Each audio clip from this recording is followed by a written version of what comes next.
श्री राधे मेरी स्वामिनी और मैं राधे को दास, जन्म जन्म मोह दीजियो श्री चरणन को वास, जन्म जन्म मोह दीजियो श्री चरणन को वास। आप सभी भक्तों को मेरी राधे राधे। सर्वप्रथम आप सभी भक्तों को हमारी किशोरी जी के मंगलमय जन्म महामहोत्सव की मंगलमय बधाई और ढेरों शुभकामनाएं।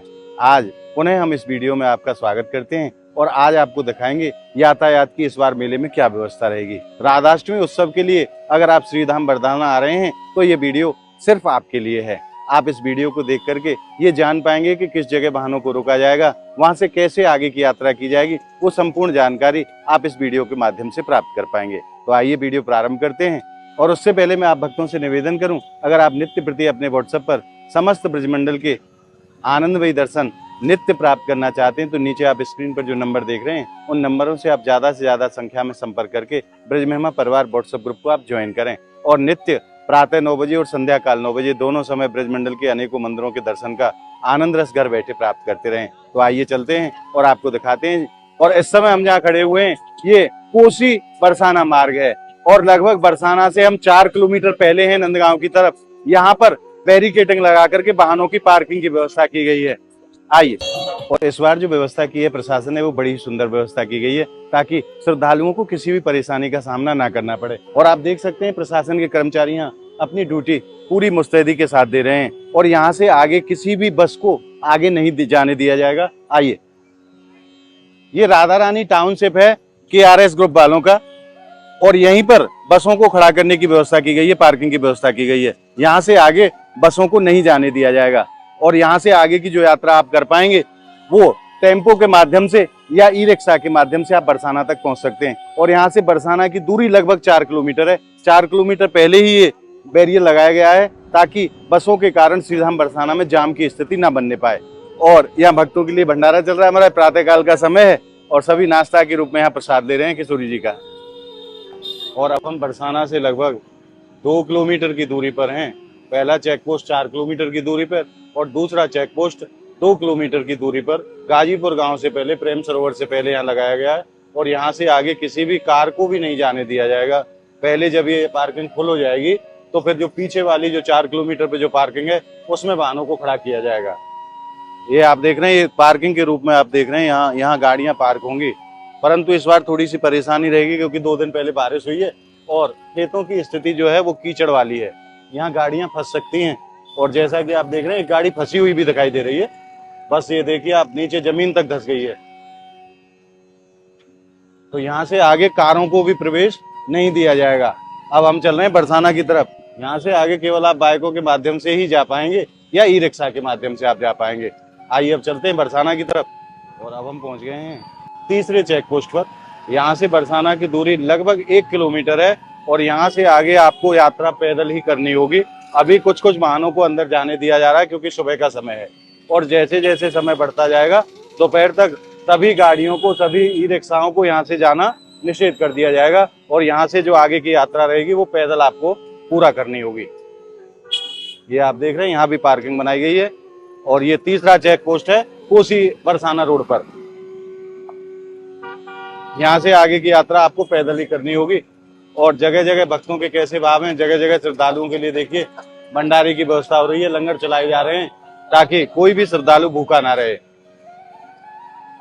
बहुत से भक्त तो ऐसे होते हैं जो अपने आप में सक्षम है, महाराज कहीं भी पा सकते हैं, परंतु कई भक्त ऐसे भी रहे होंगे जिनकी जेब में पैसा भी नहीं है और वो किशोरी जी के परम भक्त हैं और किशोरी जी ने कृपा की और वो बरसाना पधारे हैं। तो ऐसे श्रद्धालुओं के लिए किशोरी जी ने भंडारों की व्यवस्था की है ताकि वो भक्त भूखे ना रहें। आइए अब चलते हैं छाता रोड की तरफ और वहां कैसी व्यवस्था की गई है इस बार वो भी आपको दिखाते हैं। और अब हम पहुंच गए हैं छाता वाले टी पॉइंट पर। यहाँ से एक रास्ता बरसाने के लिए और एक नंदगांव के लिए और एक तीसरा रास्ता छाता के लिए निकल जाता है। इस स्थान को राणा वाली प्याऊ कहा जाता है। ये बरसाना का प्रमुख तिराया है और अब हम चल रहे हैं। आप यहाँ का दर्शन कीजिए एक बार, यहाँ का कैसा आनंद है। श्रद्धालु अभी से पैदल जाना शुरू हो गए हैं, कोई कोई बाइक भी जा रही है और कोई कोई प्रशासन की गाड़ियों को भी अंदर प्रवेश दिया जा रहा है। और जैसे ही दोपहर का समय आएगा तो यहाँ से वाहनों का जाना बिल्कुल बंद कर दिया जाएगा और वहां से यात्रा आपको पैदल ही करनी पड़ेगी आगे की यात्रा। और यहाँ से मंदिर की दूरी लगभग 2 से 2.5 किलोमीटर है। इस बार प्रशासन की बड़ी सुंदर व्यवस्था रही है ताकि श्रद्धालुओं को कोई परेशानी ना हो, जाम की कोई स्थिति ना रहे। और एक और भंडारे के यहाँ दर्शन हो रहे हैं। जगह जगह श्रद्धालुओं का बड़ा प्रेम है, भक्तों की सेवा के लिए तत्पर रहते हैं। और अब हम चल रहे हैं छाता वाले रोड पर और आपको दिखाते हैं कि यहाँ यातायात की कैसी व्यवस्था है इस बार। और इस समय हम पहुंच चुके हैं छाता वाले रोड पर। यहाँ से आजनों गांव लगभग 1.5 किलोमीटर की दूरी पर है और यहाँ से बरसाना लगभग 3 किलोमीटर की दूरी पर है। यहाँ पर पहली बैरिकेडिंग लगाई गई है और यहाँ बसों को पार्क कराया जाएगा ताकि कोई भी बस यहाँ से आगे न जाने पाए। और प्रशासन के जवान पूरी मुस्तैदी से अपनी ड्यूटी दे रहे हैं ताकि किसी भी श्रद्धालु को कोई परेशानी ना हो। जगह जगह पुलिस बल लगाए गए हैं ताकि कोई भी परेशानी किसी भी भक्त को ना होने पाए। इस बात का इस बार विशेष ध्यान रखा गया है कि श्रद्धालुओं को कोई भी परेशानी ना होने पाए। परंतु श्रद्धालुओं का भी एक धर्म बनता है कि जो नियम प्रशासन की तरफ से बनाए गए हैं आप उन नियमों को फॉलो जरूर करें ताकि आपको कोई परेशानी ना हो। जब नियमों को साथ हम छेड़छाड़ करते हैं तब भक्तों को परेशानी होती है। इसलिए मेरा आपसे विशेष रूप से निवेदन है कि जो गाइडलाइन प्रशासन की तरफ से जारी की गई है आप उसी के तहत दर्शन प्राप्त करें। और देखिए मैं लाडली जी महल के आपको 3 किलोमीटर दूर से दर्शन कराऊं। किशोरी जी के महल के शिखर के दर्शन यहीं से प्राप्त होते हैं। बोलिए राधा रानी की जय। आइए अब चलते हैं बरसाना की तरफ और अब हम चलेंगे गोवर्धन रोड पर। गोवर्धन रोड पर कहाँ व्यवस्था की गई है यातायात की, वो सब व्यवस्था आपको दिखाएंगे इस वीडियो के माध्यम से। और इस वीडियो को आप ज़्यादा से ज़्यादा शेयर जरूर करें ताकि ये जानकारी ज़्यादा से ज़्यादा भक्तों तक पहुँच सके। और अगर आप पहली बार ब्रज महिमा चैनल पर आए हैं तो आप ब्रज महिमा चैनल को ज़्यादा से ज़्यादा संख्या में सब्सक्राइब करें और ब्रज के अलौकिक आनंद को घर बैठे प्राप्त करते रहें। आइए चलते हैं बरसाना की तरफ। और अब हम पहुँच गए हैं छाता रोड पर दूसरी चेक पोस्ट पर। यहाँ से आगे कारों को भी नहीं प्रवेश दिया जाएगा। आप देख सकते हैं खेतों में कारों को यहाँ पार्क कराया गया है। और एक भैया देखिए ये घुसने का प्रयास भी कर रहे हैं और प्रशासन वालों ने इनको रोक रखा है। ये देखिए यार, यहाँ से आगे कारों का भी प्रवेश नहीं है। यहाँ से की आगे की यात्रा आप ई रिक्शा के माध्यम से कर सकते हैं राणा वाली प्याऊ तक। और राणा वाली प्याऊ से आपको ई रिक्शा से भी प्रवेश नहीं दिया जाएगा, वहां से यात्रा आपको पैदल ही करनी होगी। और अब हम पुनः राणा वाली प्याऊ से बरसाना की तरफ चल रहे हैं और आपको दिखाते हैं बरसाना में कैसा आनंद रस बरस रहा है। हमारी किशोरी जी के जन्म की कैसी धूम श्री धाम बरसाने में मच रही है। इस बार कम से कम 10 से 15 लाख श्रद्धालुओं के पहुंचने की उम्मीद प्रशासन के द्वारा की गई है। और देखिए कैसे भंडारे चल रहे हैं।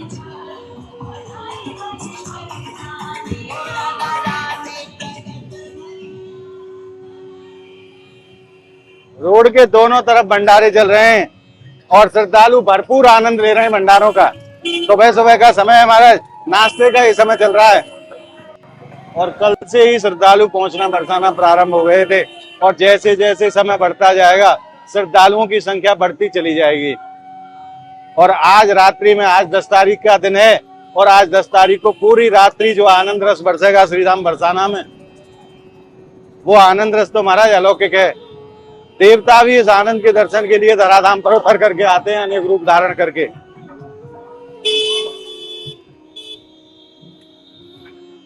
और अब हम पहुंच गए हैं कीर्ति मंदिर के ठीक सामने। देखिए भक्तों का कैसा रस है। यहाँ भी भंडारे चल रहे हैं महाराज और भरपूर आनंद सभी श्रद्धालु ले रहे हैं भंडारों का।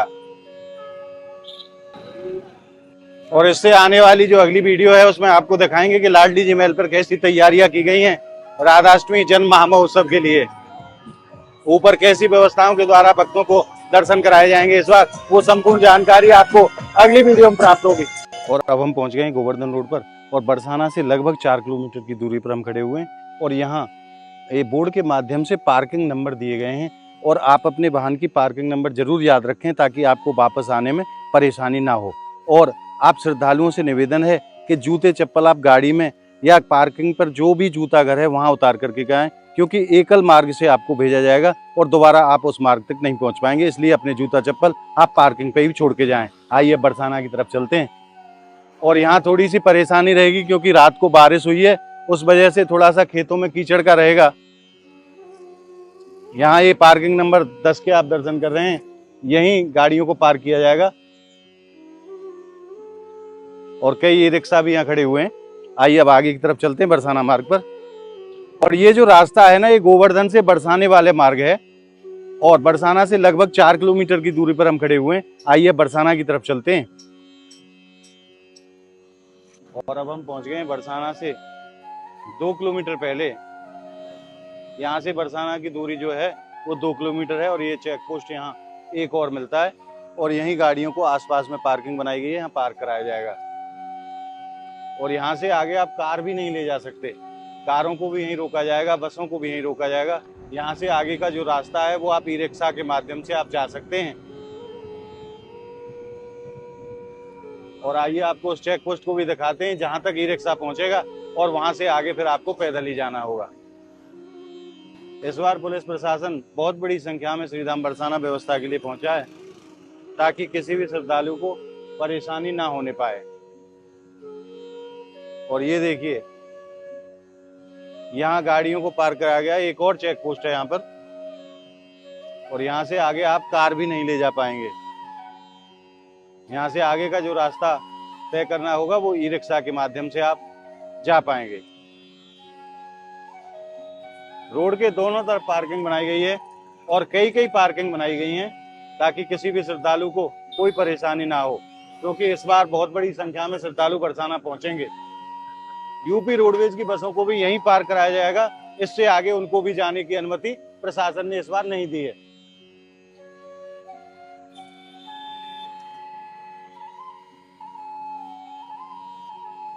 अभी सुबह सुबह का समय है तो आप ये बसें देख रहे हैं और जैसे दोपहर तक का समय आएगा तो इन बसों को सब बाहर निकाल दिया जाएगा, पार्किंग में खड़ा कर दिया जाएगा। और शाम को जो नज़ारा होगा यहाँ का महाराज, वो तो अपने आप में अद्भुत होगा, क्योंकि यह कोई साधारण उत्सव नहीं, हमारी लाडली जी का जन्म महामहोत्सव है जो कि बड़े ही भाव से श्रद्धालु, भक्तजन, वैष्णवजन और संतजन मनाते हैं।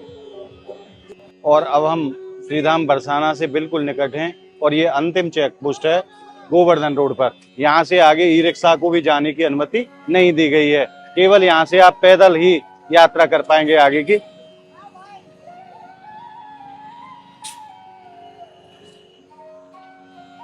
दोपहर को बाइकों को भी अंदर प्रवेश बंद कर दिया जाएगा, ई रिक्शा को भी बंद कर दिया जाएगा, केवल आप पैदल ही आगे की यात्रा यहाँ से कर पाएंगे।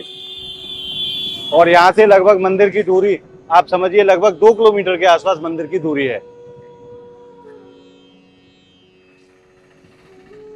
और इस बार पुलिस प्रशासन की बड़ी सुंदर व्यवस्था है। श्रीधाम बरसाना में चप्पे चप्पे पर पुलिस बल तैनात है ताकि किसी भी श्रद्धालु को कोई परेशानी ना होने पाए। आज हमने इस वीडियो के माध्यम से आपके लिए पूरी जानकारी को उपलब्ध कराया जो यातायात की इस बार व्यवस्था रहेगी, और आशा करता हूं कि आप इस जानकारी का पूरा लाभ उठा पाएंगे। तो आज को ये भाव हमारा आपको कैसे लगे आप कमेंट के माध्यम से हमें जरूर बताएं, और इस वीडियो को आप ज़्यादा से ज़्यादा लाइक करें, ज़्यादा से ज़्यादा भक्तों में शेयर करें ताकि ये जानकारी ज़्यादा से ज़्यादा भक्तों तक पहुँच सके। अगर आपने ब्रिज मेहमा चैनल को अभी तक सब्सक्राइब नहीं किया है तो ब्रिज के अलौकिक आनंद के लिए आप ज़्यादा से ज़्यादा संख्या में ब्रिज मेहमा चैनल को आप सब्सक्राइब करें और नित्य ब्रिज के अलौकिक आनंद को घर बैठे प्राप्त करते रहें। तो मिलते हैं अगली वीडियो के साथ, तब तक के लिए श्रीधाम बरसाना की पावन धरा से आप सभी भक्तों को मेरी राधे राधे।